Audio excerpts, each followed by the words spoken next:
네, 보신 것처럼 21대 대통령 선거 이제 19일밖에 남지 않았습니다. 공식 선거운동 나흘째인 오늘도 각 당 후보들의 움직임 분주했는데요.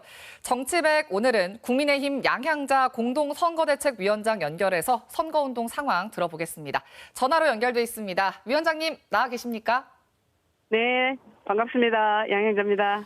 네, 요즘 정말 바쁜 일정 또 소화하고 계실 것 같은데 김문수 후보는 텃밭인 부산, 경남에 이어서 오늘은 서울에서 유세를 펼쳤더라고요. 현장에서도 민심의 흐름 어떻게 느끼고 계십니까? 우선 국민의힘 입장에서는 굉장히 어려운 선거이고요.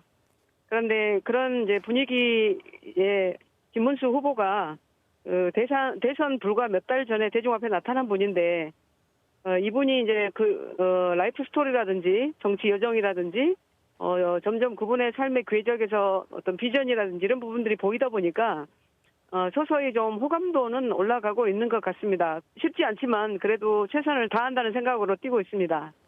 이번 주말 일요일은 5월 18일 5.18 민주화운동 45주년이 되는 날입니다. 김문수 후보와 선대위 전원이 참석해야 된다라고 요구를 하셨던데 참석 여부는 결정이 됐습니까?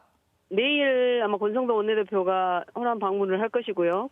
17일, 18일에 걸쳐서 김문수 후보와 함께 전원 참석을 제가 요청도 했고 일정을 지금 짜고 있습니다. 네, 일정 조율 중이다라고 말씀을 해주셨는데 이런 가운데 5.18 민주화운동 진압을 주도한 혐의로 유죄 판결을 받은 장본인이죠.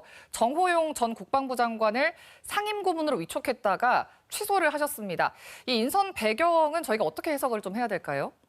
네, 인선 배경은 저희 선대위원들도 잘 모르는 상황이 돼서 너무 이렇게 좀 죄송스러운 말씀을 드려야 되겠는데요. 제가 선대위 사퇴를 생각까지 했었습니다. 그런데 바로 지도부에서 전화가 와서 취소를 했다, 영입 취소를 했다 이렇게 연락을 받고 오늘도 강하게 제가 비판을 좀 했습니다. 네. 이런 좀 오락가락한 행보 속에서 사실 호남 전략을 좀 어떻게 가져갈지가 궁금한데 예. 호남은 전통적으로 국민의힘에서는 좀 험지인데다 지난 비상계엄과 윤 전 대통령 탄핵까지 거치면서 조금은 좀 힘겨운 레이스가 예상이 됩니다. 어떠십니까? 제가 얼마 전에 당에 공개적으로 세 가지를 요구했습니다. 첫 번째 5.18 기념식 선대위 전원 참석 및 엄숙한 사과를 해달라. 그리고 두 번째 호남 경제의 어떤 구조적 낙후를 극복할 장기적 구체적 로드맵을 좀 제시해달라. 그리고 세 번째는 내년 지방선거에서 국민의힘 호남 출마자들을 위한 획기적인 지원책도 좀 마련하라. 그리고 진정성 있게 이 세 가지만을 내놔도 호남은 국민의힘을 좀 달리 볼 거다. 그게 호남 시민의 마음을 얻는 시작이다라고 제가 강하게 요구를 하고 있습니다. 네, 호남 지역민들의 마음을 얻기 위해선 구체적인 공약도 중요할 것 같습니다. 광주와 전남 지역의 대표 공약 어떤 걸 꼽으실지 좀 궁금하고 또 위원장께서 반도체 AI 첨단산업본부장 겸임하고 계시더라고요. 혹시 뭐 네. 관련된 구상도 있으십니까? 저는 국민의힘의 앞으로의 어떤 호남 정책도 결국은 첨단산업 클러스터가 있어야 된다. 그 부분 제대로 지원을 해야 될 것이고요. 그리고 특히 전남은 다도해 쪽, 여수나 고흥이나 이런 쪽을 잇는 남도 두바이 프로젝트를 기획을 하고 있습니다. 네, 공약까지 잘 들어봤고 당내 상황 이야기를 좀 더 해보겠습니다. 국민의힘 당 내에서는 윤석열 전 대통령의 자진 탈당, 뭐 안 되면 강제 조치까지 해야 된다는 요구가 나오고 있는데 정작 김문수 대선 후보는 탈당에는 선을 그었습니다. 어떻게 보고 계십니까? 저는 머뭇거릴 여유가 없다. 그리고 윤 전 대통령이 당을 손에서 놔줄 마음이 없다면 김문수 후보와 김용태 신임 비대위원장이 앞장서서 윤석열 전 대통령과의 관계를 단절해야 한다라고 생각을 하고요. 정말 35세 김용태 비대위원장한테 끌려 내려오는 것보다 자진 탈당하시는 것이 그래도 스스로 보기에도 그렇고 국민들에게도 그나마 좀 나은 모습이 아닐까 이렇게 생각을 하고요. 네.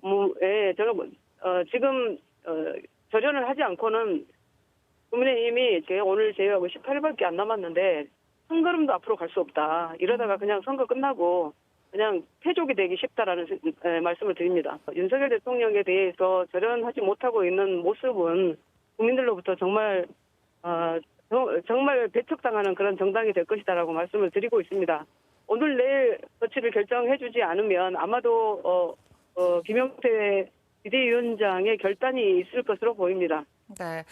마지막으로 이제 선거가 얼마 남지 않았습니다. 앞서서 좀 국민의힘에는 힘든 선거다라는 말씀도 하셨는데 이 자리 빌려서 호남 유권자들에게 하고 싶은 이야기 있으시다면 한마디 부탁드립니다. 계엄과 탄핵에 대한 분노가 크실 것으로 압니다. 다만 이제 민주주의가 균형과 견제로 유지되기 때문에 국회 다수당이 사법부를 완전히 통제하고 행정부까지 장악을 해버린다면 국가는 또 무너지게 돼 있습니다. 그래서 민주주의의 수호자인 광주 시민의 현명한 판단을 바라고요. 국민의힘은 이 시대의 세 가지 바람, 통합, 국민 통합, 그리고 경제 회복, 또 미래 개척, 이 세 가지를 해낼 준비를 제대로 하겠습니다. 저도 늘 첨단 글로벌 기업에서 일했던 어떤 강한 국가를 만들기 위한 보수 정당의 어떤 역할에 대해서 저도 광주 시민의 목소리가 정확하게 반영되도록 최선을 다하겠습니다. 네. 오늘 이야기는 여기까지 듣겠습니다. 고맙습니다. 고맙습니다. 네. 지금까지 양향자 국민의힘 선거대책위원장과 이야기 나눠봤습니다.